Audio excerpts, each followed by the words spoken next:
ils sont au courant de ces contrôles faciès, on ne peut pas les nier. On ne peut pas dire qu'il n'y en a pas. On ne peut pas vivre comme si de rien n'était, comme s'il ne se passe rien dans nos quartiers populaires ou en France.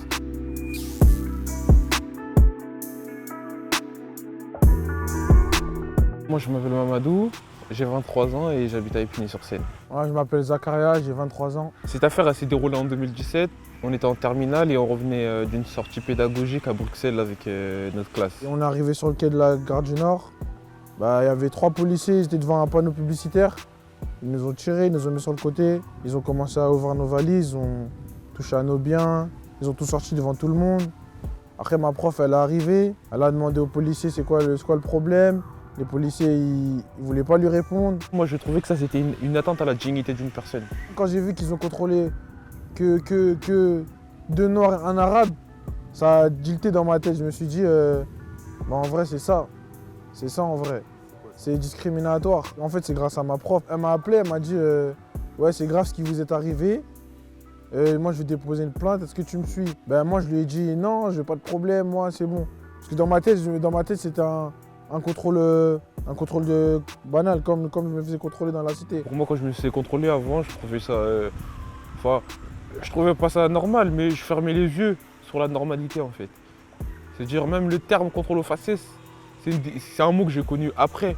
Pareil, contrôle discriminatoire. Je savais c'était quoi la discrimination, mais je faisais pas le lien entre le contrôle et la discrimination. 3 lycéens attaquent aujourd'hui l'État. Ils sont scolarisés en Seine-Saint-Denis. Mamadou, Ilias et Zakaria, ce sont leurs prénoms, dénoncent une discrimination, un contrôle aux faciès. La première décision de justice, elle a été négative. Dans ma tête, j'avais les phrases des gens que je connaissais qui me disaient c'est impossible de gagner contre l'État, c'est-à-dire ça me mettait plus la rage un peu.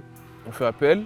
Un mois plus tard, on a eu la réponse. Je sortais du travail, ma prof elle m'a appelé.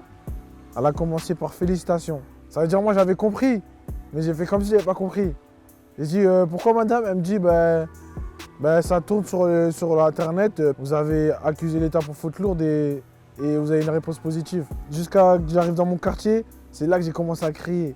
J'ai vu tous mes potes, j'ai dit on a gagné, ouais on a gagné. La fierté et l'aboutissement d'un long travail.